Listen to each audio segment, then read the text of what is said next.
right, hello everybody and welcome to Coaching Clinic today.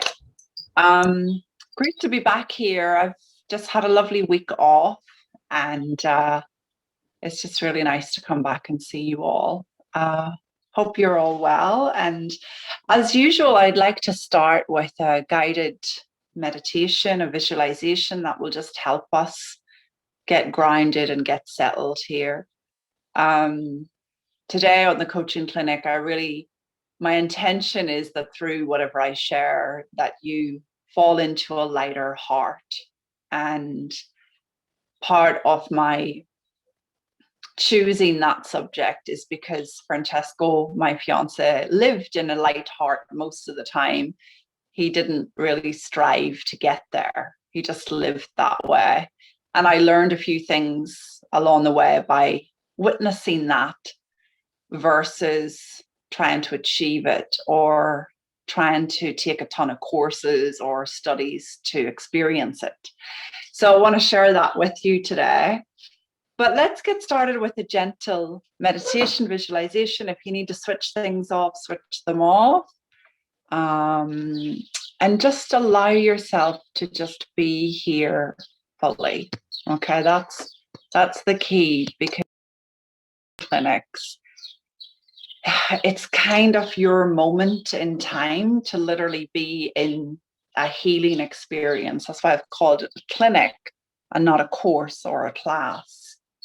So let's close our eyes. You might be able to hear the birds that are flying around in front of me, but don't worry about that. Just close our eyes and let's just take a couple of breaths. I like to use the count of 4 for breathing. So in, 2, 3, 4,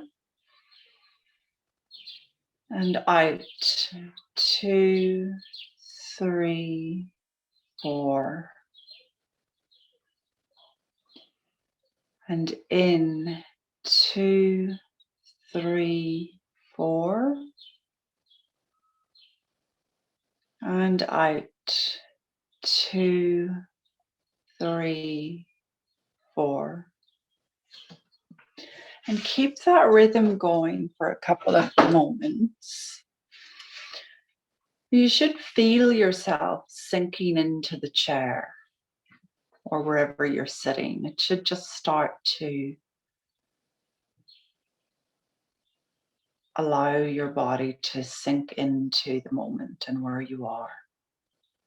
So again, in, 2, 3, 4. And out, 2, 3, 4. Now imagine roots coming from your feet down through the floorboards, through the ground, to the underground, and right down to a rock at the bottom of the earth. And wrap those roots around that rock. This is the rock of your divine wisdom. It holds a lot of golden light. It's going to support us now in lightening our hearts. And I just want you to see the golden energy and light from that rock making its way up through the underground, the ground, the floorboards, and up through your feet. And using your intention, push that golden light gently up through the body, through the ankles, the calves, the knees, the thighs, the hips, the stomach, the chest, the shoulders, the neck, the head, out through the hair, out through the shoulders again, and down through the arms, and right out through the hands and the fingertips. And if there's any area in your body that you're struggling with physical pain, use that golden light now to just concentrate a bit of that light in that area. Just send extra light there.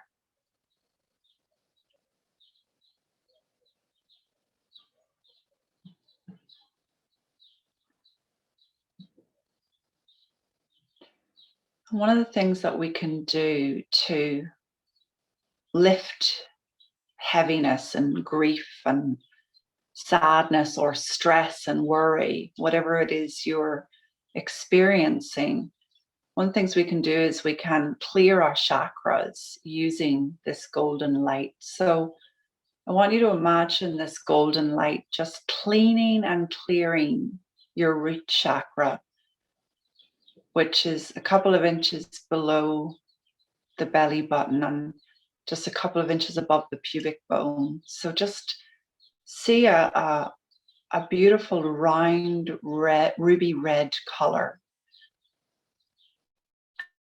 Let this golden light shine that ruby red even more strongly now.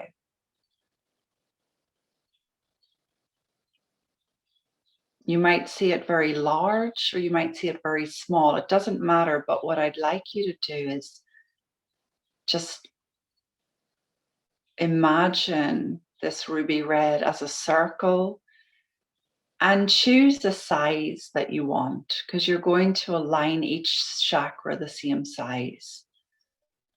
So just see this gorgeous red glowing now. And this root chakra is really helping you stay rooted in this world. It tends to deal with security and financial pieces and things to do with being in the world. And now a couple of inches above that chakra, I want you to imagine orange light. And again, just breathe in using the golden energy to shine that orange even more orangey or tangerine or lightly, whatever you want to call it. But see it as a circle and let it be the same size if you can. Shape it and size it to the same size as the root chakra now. And this sacral chakra that we're aligning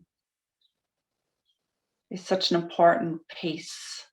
It deals with things like craving and our sensuality and our creativity in the world. So we want to align with it and let the golden light really shine upon it, bringing it into balance. And a couple of inches above that one, we've got this solar plexus. It's kind of just around, just above the belly button area. And I want you to imagine now the beautiful yellow color. Let the golden light shine a deeper yellow as the sun. And this solar plexus is really there supporting us in our ability to have willpower and see things through and deal with what's in front of us, even when the mind is in resistance and procrastination and doesn't want to. So bring that chakra to the same size as the others now. And move up a couple of inches, and we're in the heart chakra, the center of the chest, and it's a gorgeous green color. Let the golden light really shine upon that and see the green getting even more like an emerald. If you've seen The Wizard of Oz and the Emerald City, imagine that the light of your heart chakra is just beaming that level of emerald glow. And naturally, this chakra is dealing with the heart issues, love. Bring that chakra to the same size as the others now, just using your intention. And as we move up a couple of inches, we're at the throat chakra. And imagine a powder baby blue, if you like. And it's just centered in the throat, dealing with communication, speaking up, speaking your truth. Some people think speaking their truth is just saying it like it is, or saying what they want to say. I need to speak my truth on this matter. That's rarely the case.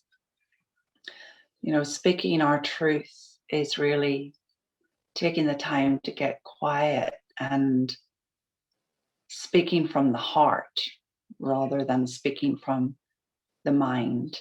So you want to align this chakra to the same size as the others, seeing that baby blue get even more powdery in color, more beautiful. And moving on up now to between the eyebrows to the third eye chakra. And this is an indigo color. See the golden energy really shine upon this chakra. This chakra is helping us see more clearly, see events in our life like loss or challenge or death, see events like that more clearly. This chakra deals with perspective, clear seeing, clairvoyancy, for those of you that are good at seeing images. So just align that to the same size as the others. And finally, a few more inches further up above the head, we reach the crown chakra, and it's more of a violet color, and see that violet getting brighter and brighter, and let the golden light of your divine energy just shine upon that crown chakra. This crown chakra deals with knowing.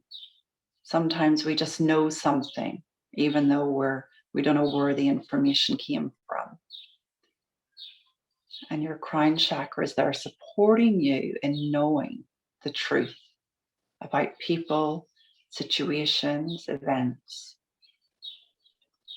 So align it to the same size as the others now. And what you should now see with your mind's eye, if you can, is just this beautiful alignment from top to bottom of circles, all in their gorgeous colors. The violet light shining brightly for the crown, the indigo light shining brightly for the third eye, the baby blue shining brightly for the throat chakra, the emerald green shining brightly for the heart chakra, the yellow shining brightly like the sun for the solar plexus, the orange shining brightly for the sacral chakra, and finally the ruby red shining brightly for the root chakra. And if you can, just get them into the same size as best you can. Doesn't matter really the size, but if you can see a beautiful straight line off from head to right down to just above the pubic bone, if you can see a straight line there of gorgeous colors, each in their own circle, then you've really done a great job clearing and cleaning.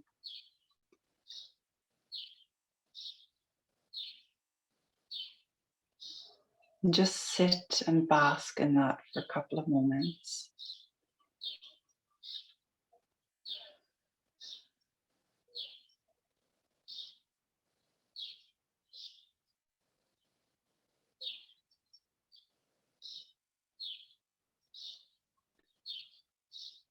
Place your hand on your heart.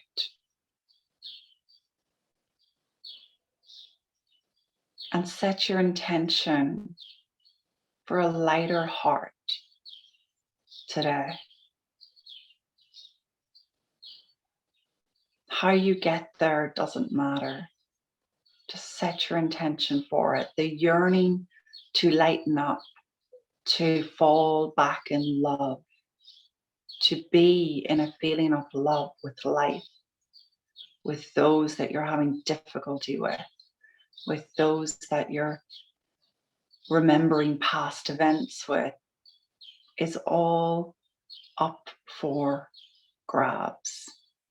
Because this feeling of love is who you are. This light heart is who we are. Free from the worried thinking and the conceptual mind we live in. So join with me now as we open up here. And hopefully that will have felt grounding to do. I call this clinic Francesco's Way because he lived with such a light heart. And it's kind of ironic that he died of a sudden heart attack, given that he did live in a state of lightheartedness much of the time. And, you know, I truly believe that that is our essence. You know, I used to think it's Francesco because he was born like that, or, oh, well, it's because he's a Leo. You know, it's because he was born in the sunshine of southern Italy. But all of those ideals weren't true. I met many a Leo who didn't necessarily live in a light heart, and I met many a southern Italian who didn't necessarily live in a light heart. So I began to get curious about, you know, where does this lightheartedness really come from? And whilst of course there could be some elements of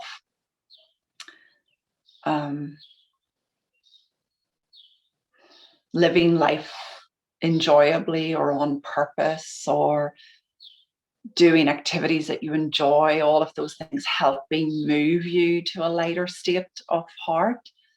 I think what's really true is that when we live free from the content of our worried mind, we fall into a light-hearted space. And it can happen in an instant. We fall out of thought and into the light.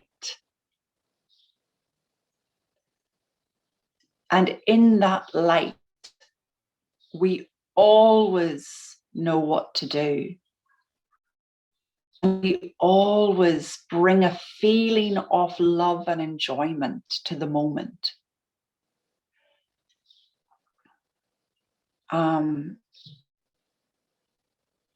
We don't need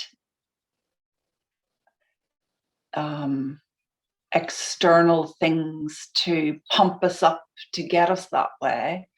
We just live there when we're free of the worried content in our mind. Francesco would often watch the TV series Friends. I'm sure you know it.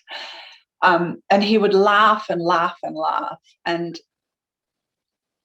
rather than trying to figure out his state of mind or talk to somebody about his problem or his low feeling when he fell into it, he would just find his way of coming back home. And if that meant reruns of Friends for an afternoon, then that's what he did.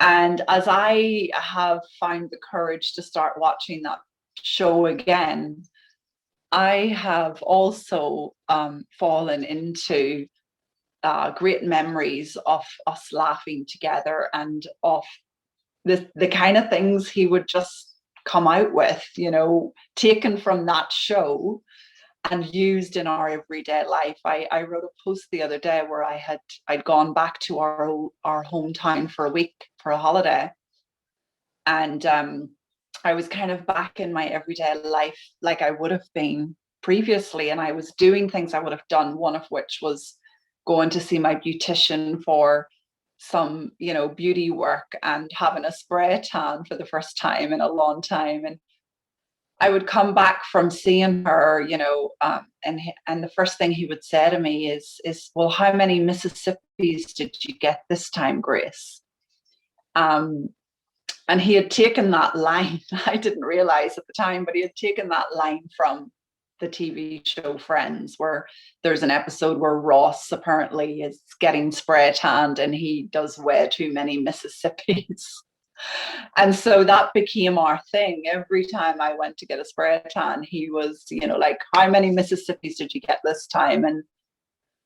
And then there was another episode where we were out for lunch for his birthday, and this was why we were still living in London.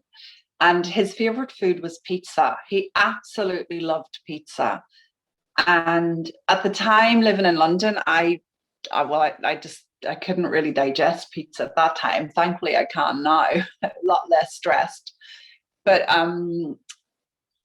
we would go to the pizzeria. He would have pizza. I would have something else. And on this particular birthday, I said to him, "All right, babe, well, I'm really glad you've liked your pizza. What do you want for dessert?" And he said, "Another pizza."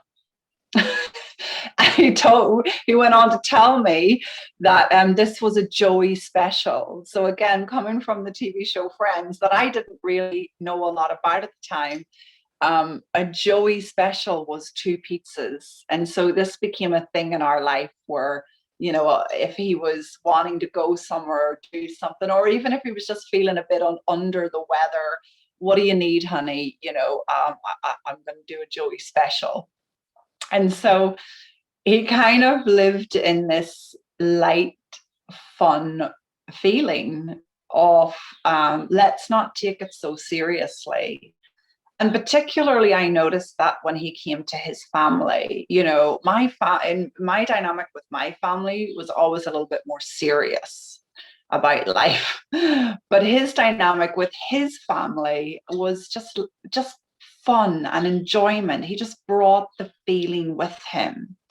And I remember saying to him one time, when we were kind of just in a low mood, I guess. And I remember saying to him, "Honey, that feeling that you automatically switch on when you get to your parents? All we have to do is switch that on a bit more when we're together.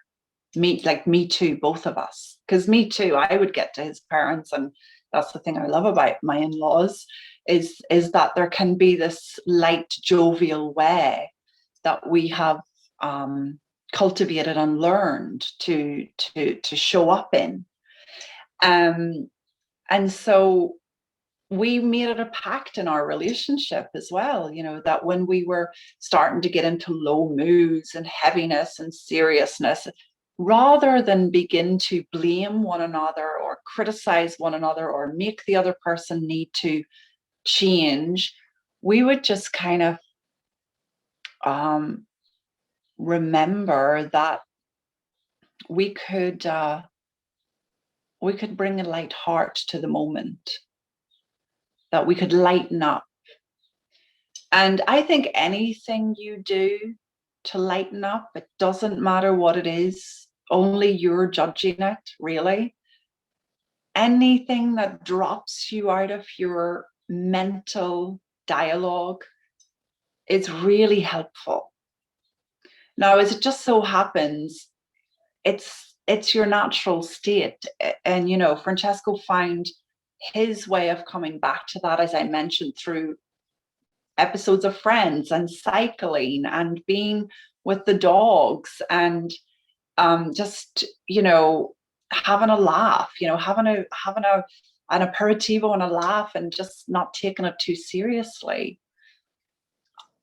You find your way. Try not to judge it. Once had a client who was judging herself for watching too much TV.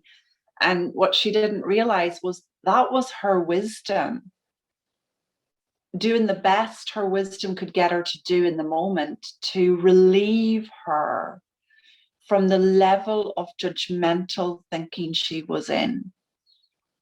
And the more she was bringing resistance to it, I shouldn't be doing this, this is wrong, I should be doing something else, the more it was compounding the low feeling in her. And then she kind of wondered why she was living depressed for so long. So Francesco was very good at not judging his activities. I used to be amazed that we could go on an airplane. Like when I first met him, I was so uptight and neurotic. I had to fill every moment of my time. I had to fill every moment of my space and time. I would get on an airplane, I would have about 5 books and 2 magazines and maybe like my computer in case I have to catch up on something. And he would just sit there with nothing. And I would think, what are you going to do for 6 hours on a flight? What do we do? Because I'm not going to talk to you for 6 whole hours, babe, But actually, he was just so content to be, he just got present. He was just very good at getting present. And he didn't need to fill up on stuff. What I noticed about him, except maybe for cycling and me and the dogs, he didn't have false needs. He could pretty much do without a lot of stuff. We would go to America, and first thing I would want to do is we have to go shopping. I need to get to all the shops. They've got all the things here that we can't get when we're in Italy. Come on, let's go. And I was sort of, and I'm not putting myself down here, by the way. He has told me that in meditation, you need to stop putting me on the pedestal and you in the pit. I'm not putting myself in the pit here. I'm just suggesting the difference was that where I had false needs and innocently needed to fill my time and space, he was just very content at just being. And I later realized, wow, he must live naturally in a quieter mind or a nicer mind, because he doesn't seem to need to get away from that. Now, of course, he was human, so he did have to get away from it at times. Hence, there was a lot of cycling. There was a lot of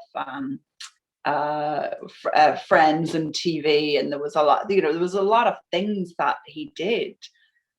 I would suggest perhaps quite healthy things, not things that were reminiscent of needing to get out of your head. But he was just able to drop into the moment, and that there's something about that rubs off. I don't know how the switch happened, and I'm not saying the switch is just because of Francesco, but at some point I got less afraid of just being.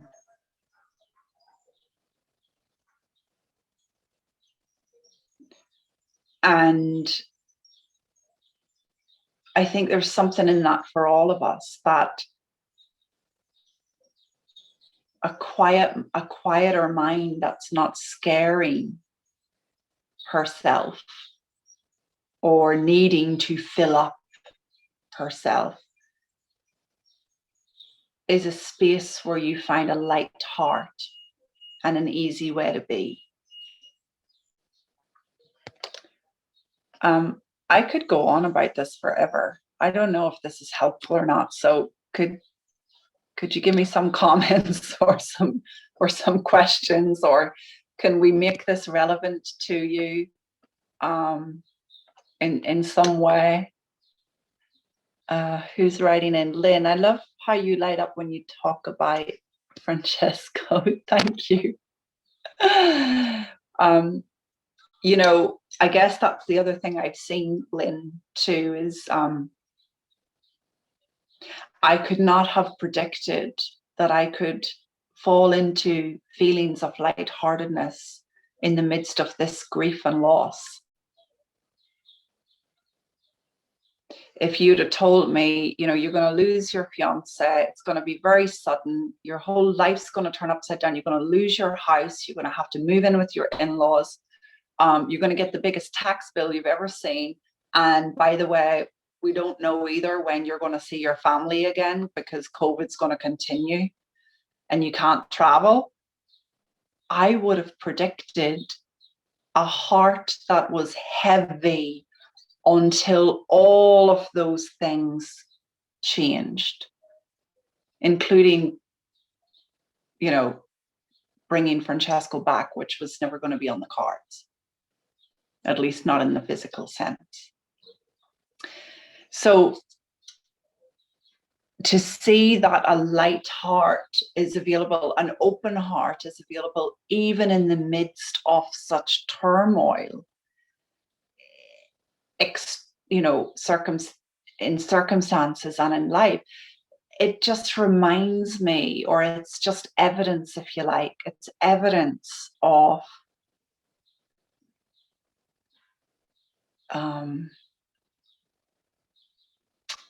the power of our state of mind over everything else.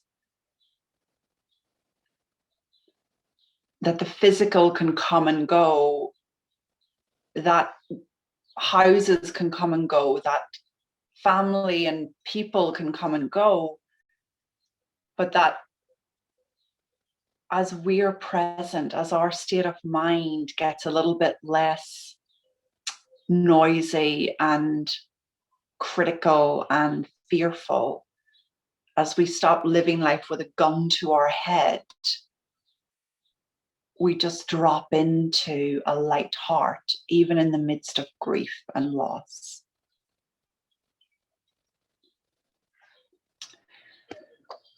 So does anyone have a question or a comment or? I do. Hi, Lynn, go ahead. Hi. Yeah, I know exactly what it is that you're talking about, Grace, because I had a similar experience. I didn't lose, I lost my husband through divorce, but like not through death, but it was still a very profound loss. And, you know, my life as I knew it was no longer there. It was just like someone had pulled the rug from underneath me, and my whole life, my family, my house, the country I was living in, everything went. When my 22-year marriage ended, and the whole process of healing from that has made me realize that like we can move on. I'm living in a whole different place, a whole different house, I have a whole set of new friends. Like, you know, I'm in a whole different world than I was in then, and thriving, and like just, and life is getting better. Like, it's just remarkable. What I thought when in the early days of my divorce, and I was in despair and in a really dark place for quite a number of months. I mean, I'm quite astounded at how you're where you are now, where it took me months and maybe even a year or two to get to where the place that you can see now, which is amazing. It took me longer, but I can relate to everything that you're saying, that, you know, there's just this inner resilience that we don't know we have until we're faced with something like this loss and grieving. Mhm, mhm. Thank you for sharing that, Lynn. Yeah, and I've often, I don't know if this is the right thing to say or not, but I'm going to say it. Um, Sometimes it has crossed my mind as I'm walking on the beach or wherever, like, I cannot imagine what it must be like for people who end up their marriage breaking up or divorced, in the sense that if they are still really, really love that person and yet it's over. Like, this probably sounds so weird to say, but like, I just can't imagine what that would be like. If Francesco had come to me and said, I don't love you anymore, and I think we should finish, and I think we've given it our best shot, it's over.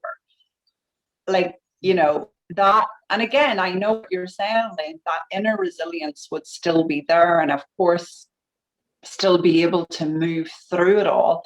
And maybe some people listening to me are saying, well, I don't know how you can manage it, Grace, because if my husband died, it would just be the end for me.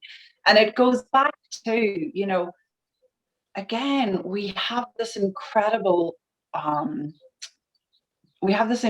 innate resiliency, wisdom, and mind helping us through every challenge. And I can tell you, when I'm tired, Lynn, oh my God, it's not good. I'm really seeing the relationship between exhaustion and the level of grief and loss I fall into, the level of missing that arises when I'm exhausted and tired. And then just, there's something about, like, it's not to take away from the loss. It's just, there's something about knowing, Grace, this feels even worse now because you're so tired. Your state of mind has dropped so far down the elevator. You're in the basement. Just don't listen to it. Go switch on Friends. Go switch on something else. Go find something else. And again, just to come back to Francesco, he taught me that. Like, I don't need to go and listen to 3 hours of a webinar to, or even, I used to lie listening to Sydney Banks. Even when Francesco and I were together, I would listen to him for hours when I was in a noisy state of mind. And I've kind of come to see that we don't need to do any of that. There's something about knowing that the elevator of consciousness drops when you're tired, and our experience of life gets more intense, and we go back to our old habits really quickly when we're there.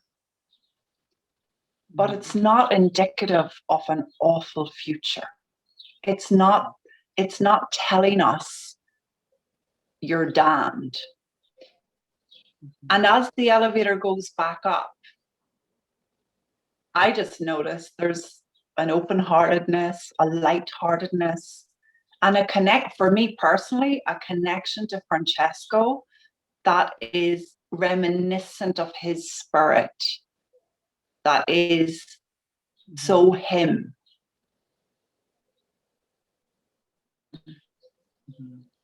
Oh my God, I don't even know what I said there. So I've gone off on one. Someone help me, please, with a question or a comment.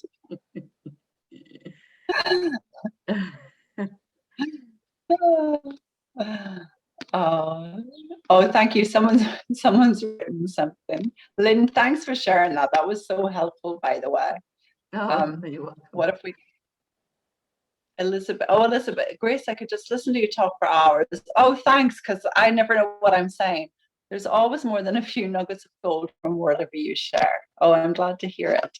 Can I help anybody today? Does anybody have a Grace? Please, could you share some perspective on this for me? Or is there something else you want to hear about? Something about me and Francesco that you want to know about? Um, this is a bit of a personal share, but I'll share this anyway because this is funny too. Again, coming from the TV show Friends, I'm not trying to sell Friends to anybody, but if you haven't seen it, it is really good. Again, we kind of had this maybe childlike relationship, in the sense that it was always a bit fun. When I first came to meet his family 14 years ago in Italy, I came for the summer. We just got together in April, and he said, I want you to meet my family. This was in August. And I showed up at the front door, and at that time he had like an 85-year-old grandmother, and this woman ruled the roost. She was very much in charge. And so I wasn't worried about meeting her. I had heard a lot about her, but she didn't speak Italian. She spoke dialect, which was, the regions or the cities language. And she spoke Tarantino dialect, which is the dialect from Taranto. So I had no chance of understanding her. But, we showed up, and Francesco said, Nona, this is Grace. And she was like, who? Yeah, this is Grace Kelly. I told you about it. This is Grace Kelly. And she couldn't say Grace Kelly. So she said Grespella. And that became my nickname. Now, Grespella in Italian means crispy pancake. So for the 14 years of our relationship, he called me Grespella. I mean, he called me lots of different names. I didn't realize we had our own language. And I think that's a beautiful thing when you're in love, that you start having your own words, or you start having your own language. But so he called me Grespella for all those years, and so did the family. And we'd kind of just we'd be watching TV, and we'd be watching Friends. What does Grespella want to do? What, he just would use that word, and it became important in our relationship. He never liked me to call him by his first name. Like, I never called him Francesco unless I was a little bit angry, and then he would know he was in trouble. And he really never called me Grace unless I was in trouble. So we had this kind of childlike, fun-like union. And as you all know, it wasn't without its difficulties as well. So but there was something for me about being given a name. He had nicknames for everybody. I actually didn't know until he died that it was him who gave everybody the nicknames. I just thought it was a family thing. He was just really, really good at coming up with nicknames. Now, as it happens in my Irish household, it's all nicknames as well. So they talk about all different people in town. Nobody knows their first name. Everybody knows their nickname. So you can imagine that Francesco fitted in just so well, as I mean, in a completely different culture. He just fitted in so well with my family too, because of that ability to come up with names and to understand this idea around the nicknames.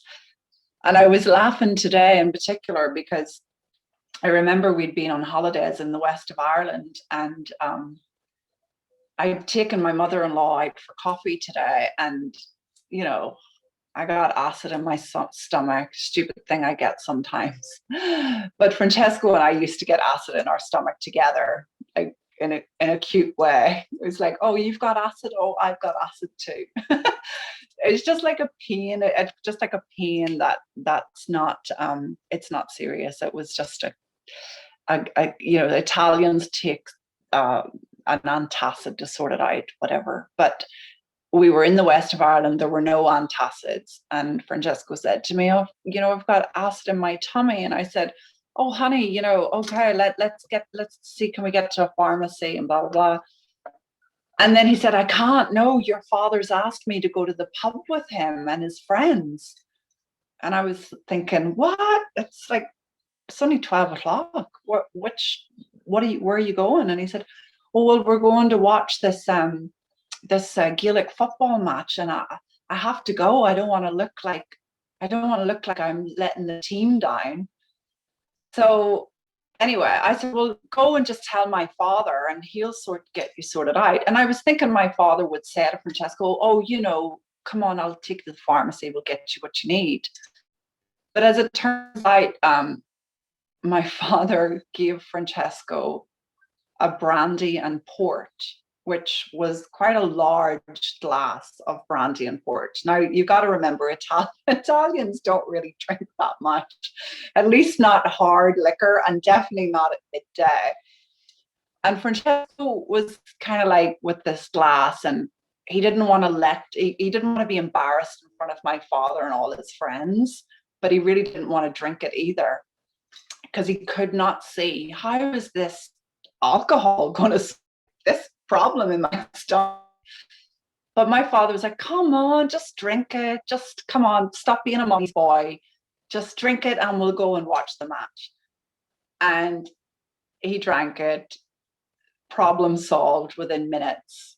He came back from that holiday telling everybody about Irish medicine and how we had the best solution because we didn't have to go to the pharmacy, and we didn't, you know, we just took brandy and port like real men, and that's what real men do. And so anytime there was ever another kind of, I've got a problem in my tummy, it was more like an excuse for this story about the brandy and port.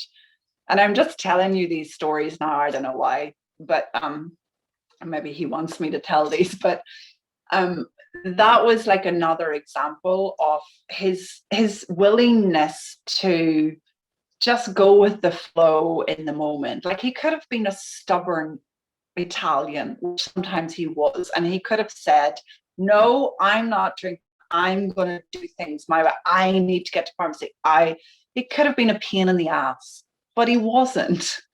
He was just more interested in, you know, being with the group and doing what the culture does, and being one of the boys for a minute. And there's something so endearing about that. And sometimes now when I find myself getting into resistance with his family, you know, like they're telling me, "Well, Grace, really you should do this, or really you should try that," or whatever, I just kind of now find myself like, just, well, what would he do? He would go with the flow of this. He wouldn't like be standing up against them and telling them no. He would just move with the current, if that makes sense. So again, when you're not living resistant, you're living with a light heart. And he taught me that, you know, how often I was pushing up against the tide, if you like, and going against the grain, like as some sort of habitual automatic response that I had going on, and I didn't know it. And he just didn't do that. And this is the point I want to make today. I know I'm doing a lot of talking. This is the point I want to make today. See, the way you live, and I don't mean where you live and how you look, the way you live and do life is the greatest teacher. It really is. Listen, I've had coaches as well who highly successful and masses of income generated and masses of publicity generated and masses of everything. And when I looked at how they were living, I don't want to do life like that. It didn't necessarily teach me by their example. And the people that have touched me the most, they all have something in common. They all have a joie de vivre, as the French would say, or a bit of la dolce vita. They didn't take life too seriously. They lightened up. They lived with a light heart. And find the positive. They certainly didn't spend all their time working and worrying on a treadmill. Now, that's not to say that, living your purpose and doing things in that way is wrong. It's just to say, we really, if you're someone who's worried about, well, do I have the right credentials, and do I have enough money, and do I look the part, and do I have enough clients for them to consider me credible? Honestly, that's really not where it's at. It is how you live. One of Francesco's favorite films was The Last Samurai. We watched it hundreds of times together and we never got bored of it. And the line at the end where, the samurai has I can't remember, one of them has died. And they asked, well, tell me how he died. And the actor says, I'll tell you how he lived. And how true is that? Because we might be kind of interested and fascinated with how people die and what happened and the details of that, but that's not what we remember about people. I am left with so many memories, so many stories, so many words and language, and the essence of how Francesco lived.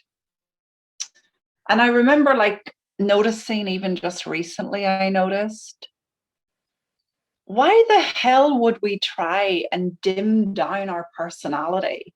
Between you and us, you and me, this group, when I got more into the 3 principles and I was around that community more, I noticed that I started watering myself down a bit. Oh, you don't do that over here. Oh, Grace, you don't talk about that over here. Or, don't be too much. Don't do that. Dress down. Don't draw attention to yourself. And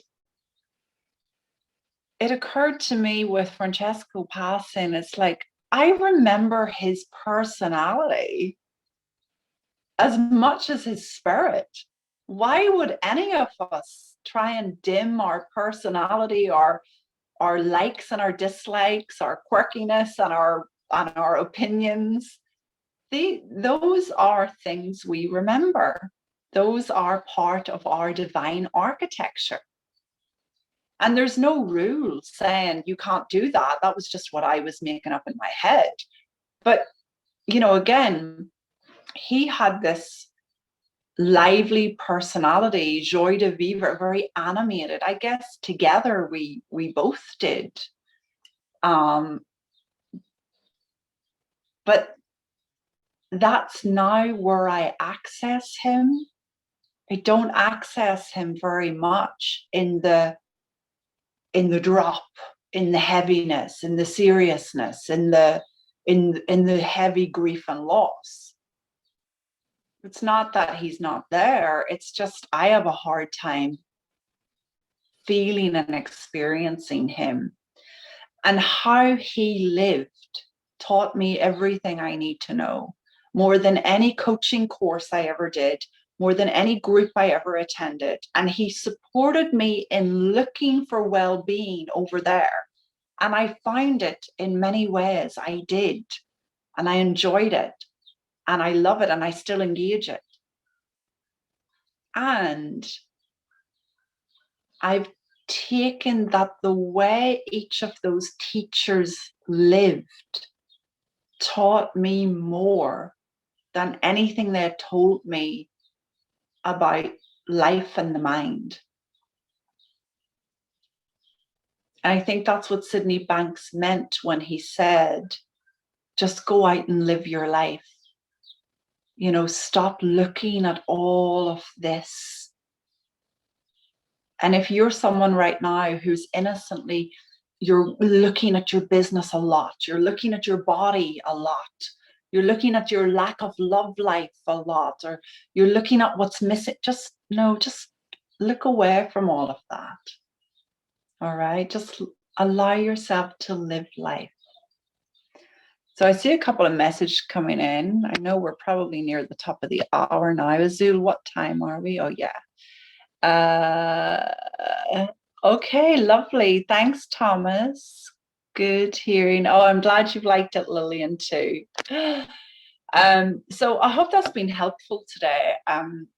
Yeah, it's been a joy to share with you all. And if you are interested, we're back here next week. I'm not sure what the topic will be, but I really wanted today's topic to move you to a lighter heart. I hope that you have fallen into that space. Please know it is in yearning for that space, that in that yearning, it's enough. It will happen for you.